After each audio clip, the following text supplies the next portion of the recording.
उरळी कांचनमध्ये अवैध धंद्यांचा सुळसुळाट, पोलिसांच्या कारवाईकडे नागरिकांचं लक्ष। सविस्तर वृत्त असे की उरळी कांचन परिसरात अवैध धंद्यांनी पुन्हा एकदा डोके वर काढले असून मल्हार रोड व बाजारतळ परिसरात मटका व चोरट सारखे जुगार खुलेआम सुरू असल्याचे समोर आले आहे। या प्रकारामुळे स्थानिक नागरिकांमध्ये तीव्र नाराजी व्यक्त होतीये।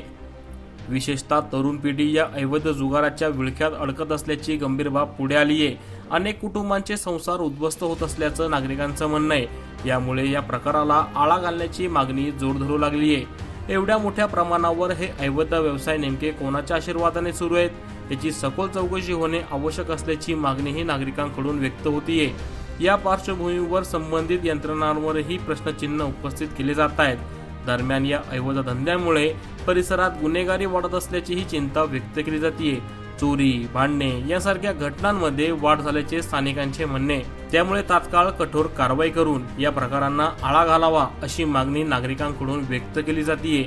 सध्या या परिस्थितीत पोलीस प्रशासन नेमकी काय कारवाई करणार याकडे पूर्व हवेलीचे लक्ष लागून राहिले की फक्त बघ्याची भूमिका घेणार।